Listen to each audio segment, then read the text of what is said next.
What's up everybody, thanks for dropping by. My name is Ben, bringing you my rank up gameplay for level 6 to 7 on Crysis 2. Well, I say gameplay, it's actually gameplays because I've had to mash two together for obvious reasons, and even then you still don't see the end, but you'll see what I mean as we get through this video. Anyway, I hope everyone's alright. This recording was a bit of an abomination, I'm afraid. Seriously, me and technology seems to be getting as well as me and Rebecca Black recently, and the fact that it doesn't, it makes me want to take a rusty spoon to my eardrums afterwards. Anyway, I hope everyone's alright today. I hope you enjoyed my live commentary, those of you that saw it. I can only apologise if it wasn't brilliant. I am new to this, so I am working on being a bit more spontaneous and not and mumbling my way through the video. Yeah, so topic of conversation today really is technology. I mean, it's quite a good thing to talk about considering this video is flawed thanks to technology, but moreover thanks to Google. Then again, if you never know what important event it is, well, apart from your other half's birthday, please tell me you don't forget that, because if you do, there's no coming back from that. You can always go on Google and it'll tell you.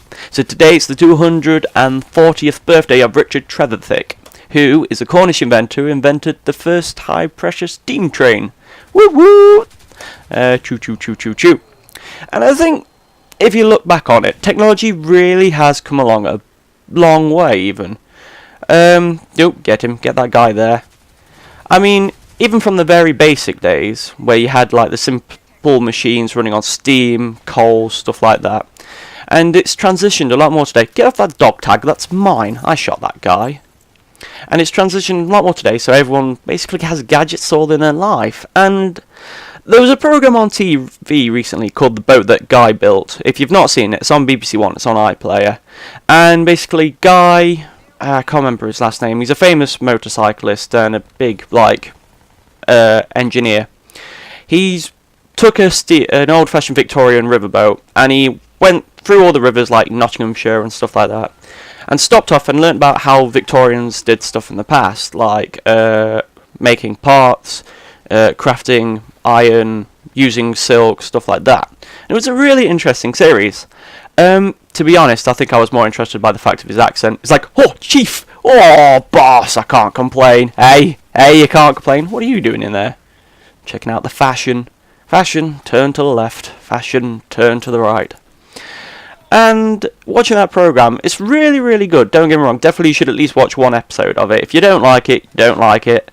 Haters will be haters, bakers will be bakers. Such is the way of life, everyone's got a role to play. But it's worthwhile watching because it's a really good series and it just tells you about how we survived back in the past. And the comparison between the two states now is quite interesting. I mean, back then they survived on the simplest machines, which were really radical. And nowadays we sort of take things for granted. I mean, you turn the corner every day and you see people with the iPods or the iPads or the iMake anything and put a little small case I in front of it and turn it into a franchise. And are being shot in the back as well. Get onto that, Apple. There'll be a franchise there. I can tell you now, it happens a lot, especially around the games I play. But again, back in those days, people really struggled to sort of get by, and when a new invention came along, you know, it was really landmark. But nowadays, you get MP3s thrown out, you get small laptops, you get big laptops, you get laptops where the screen even spins in the middle so you can switch it round. You got your phones, you got your camera phones, you got your phones that can play music, you got your phones that can cook your breakfast and ask you if you want your eggs sunny side up. And, you know, it's just all taken for granted. And I think if you look back between the state of play then and the state of play now, you know, we're quite lucky technological-wise. Sorry, I'm babbling on, but I think it's just coming to hindsight, really. I mean, all these old programs about how we survived, stuff like that. It's just sort of put everything in perspective, really. And more so because of this gameplay, and you'll see why in a few moments, why I'm raging a bit about technology. So, here I am, cloaking, decloaking, armoring, de-armoring, shooting guys, failing to shoot guys, except for that one.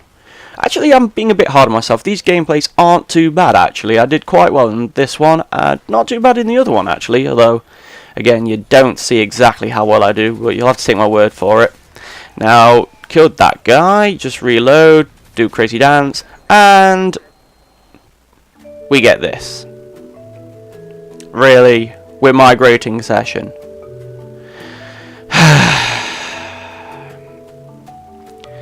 I can only apologise about this, people. Just enjoy the elevator music. I'll be back with you in a moment.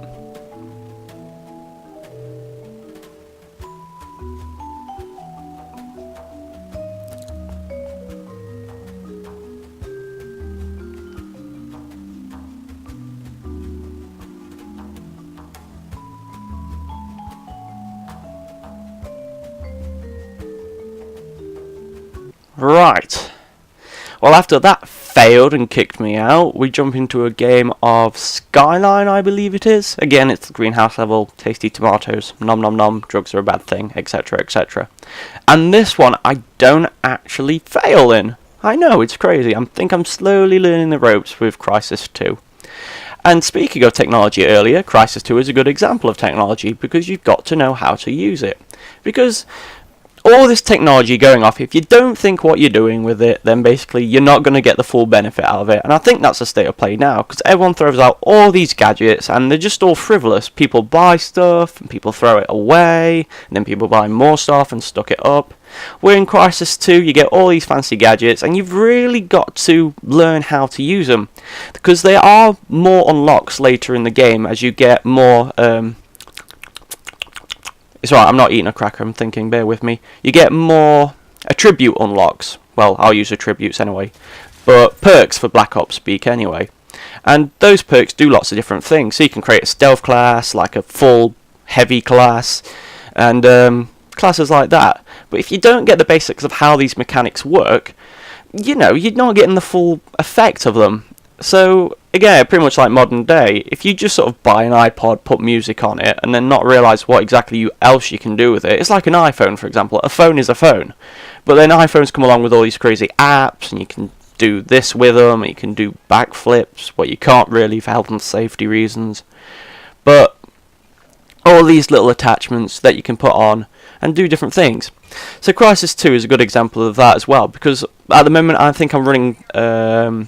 what am I using? I'm using something. The strength one is to reduce the drain of shield when you've got it activated, armor even. I've got my power one, which reduces recoil when you get shot, when you're aiming down sight. Get him, punch him in the face, don't shoot him in the back. And panic mode, get him. And then I've got, what's my speed one, cloaking one? I think my cloaking one is bullet path. I think it might still be bullet path. I don't know. But anyway, that's my third guy that I've just taken out.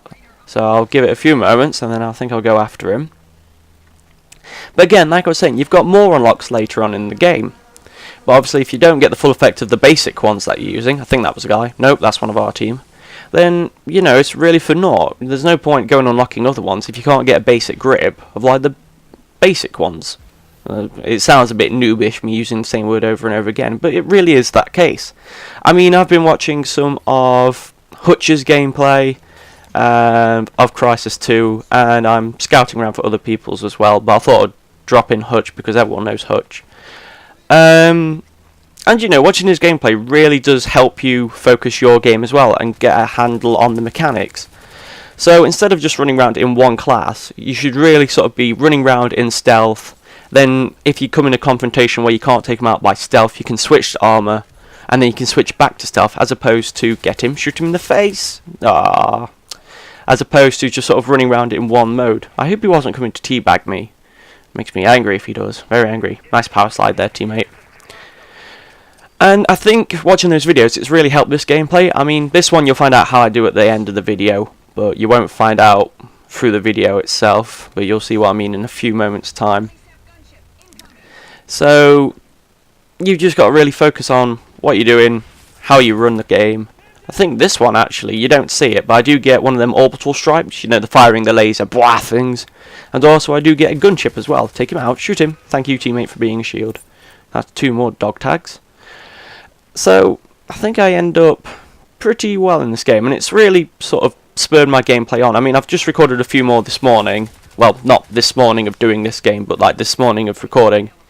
And I've got a few more good games I'm going to put up as well. A few bad ones, but I do salvage something. And unfortunately, the game fails roughly about here.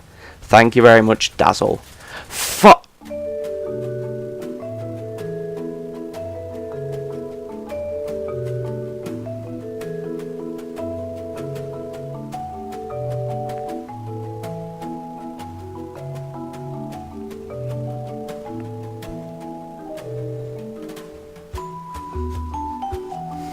There we go.